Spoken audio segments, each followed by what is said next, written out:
আজকে আমি কবুতরের গ্রিড বিষয় নিয়ে ভিডিও নিয়ে চলে আসলাম। এখানে আমি নিয়েছি ইটের গুঁড়া, ভাঙা ইটের গুঁড়া আর ডিমের খোসা একসাথে মিক্স করে সাথে একটু লবণ দিয়ে দিবেন। দিয়ে দিলে এতে কবুতরের অনেক ভালো কাজ হয়। কবুতরের বদহজম সমস্যা থেকে মুক্তি পায়, বিভিন্ন সমস্যাগুলো থেকে মুক্তি পায়। এখন আমি এগুলা বাটিতে করে নিয়ে নিলাম, সবগুলো কবুতরকে দেব। দেখবেন ওরা খায় সুন্দর করে। এই দেখতে পাচ্ছেন আমার গিলবাস কবুতরকে দিছি ফার্স্টে। ওরা সুন্দর করে গ্রিড খাবে। গ্রিড অনেক উপকার কবুতরের জন্য।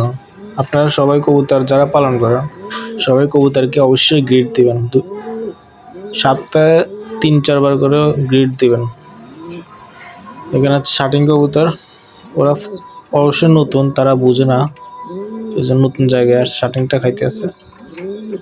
অ্যাঞ্জেল কবুতরটা অনেক ভয় পায়, পায়রিটা কাছে আসতে চায় না, ও দূরে দূরে থাকে সবসময়। আমার শাটিং কবুতরটা অনেক ভালো লাগে। আর এখানে রয়েছে লক্ষা কবুতর। লক্ষা কবুতর হাতে দিচ্ছি, খায় না, পায়রাটা আমার হাতে ঠোকরে গেছে, বাটিতে দিয়ে দিচ্ছি, পরে বাটির দিকে খাচ্ছে।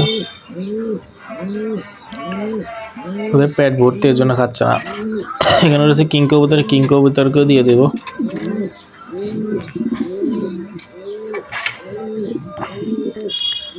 তখন দেখছিলেন ওরা খাচ্ছে না, ভয়ে ভয়ে দূরে আছে।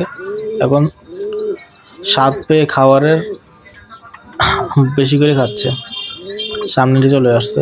গ্রিড অনেক কবুতরের জন্য অনেক ইম্পর্টেন্ট একটা বিষয়। যারা কবুতর পালন করে অনেকেই জানেন।